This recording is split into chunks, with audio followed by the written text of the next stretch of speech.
नजर आ रहा था, हमें इंसान नजर आ रहा था, शक्ल इंसान की थी तो हमें इंसान लग रहा था।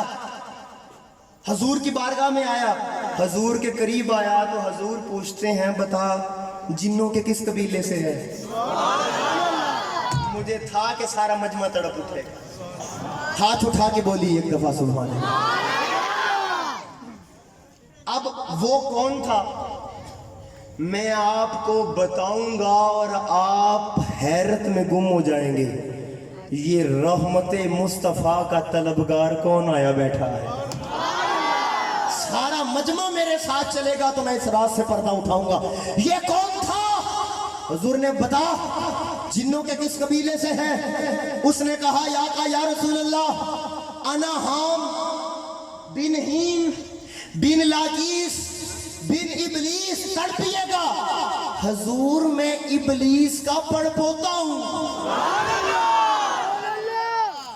मैं इबलीस का पड़पोता हूं। अना हाम बिन हीम बिन लाकीस बिन इबलीस, मैं इबलीस का पड़पोता हूं। सहाबा कह रहे थे हमें बंदा नजर आ रहा था।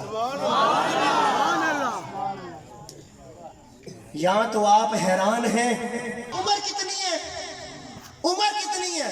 अब उसका जवाब सुनो और मुस्कुरा के बोलना। उनका सोने जदों दी कायनात बनी है ना, बस एक तो थोड़ा ही छोटा हुआ, आवाज कम आई है। मेरे आका ने बोला कोई अंदाजा तो होगा।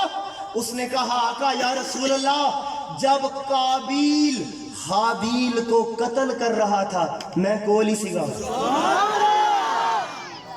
जब काबिल हाबील को कत्ल कर रहा था।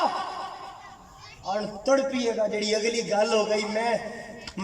मुझे मुख्तियार भाई कहने लगे, मैं कहा हुजूर मुझे कितने साल हो गए, अब तो मुझे यहाँ मेहमान नहीं मेजबान की सी फीलिंग आती है। ये इनकी मोहब्बत है, प्यार है। मैं बख्तियार भाई को अपने दिल में बिठाता हूँ तो आपकी अब अगले जुमले पर तड़प जाइएगा। तो हुजूर ने फरमाया तो मेरे को की करना आया है, मेरे पास क्या करने आया है? अब वो क्या करने आया था सुनिए।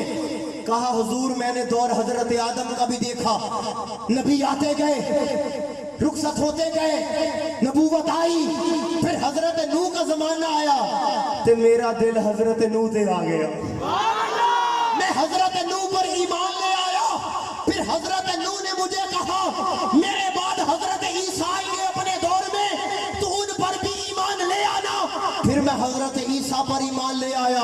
हुजूर जब हजरत ईसा का दौर था मैं उनसे मुलाकात के लिए गया तो हजरत ईसा ने मुझे देखकर कहा हम तेरी बड़ी लंबी उम्र है, तू बड़ी उम्र पाएगा, मेरी एक अमानत तेरे पास है, मेरे दौर के बाद हमारे सरदार आने वाले, मेरे बाद नबियों का सुल्तान आने वाला है, मेरे बाद नबियों का इमाम आने वाला है। ए इब्लीस के पड़पोते अपना सलाम भी रसूल को देना और मेरा सलाम भी देना।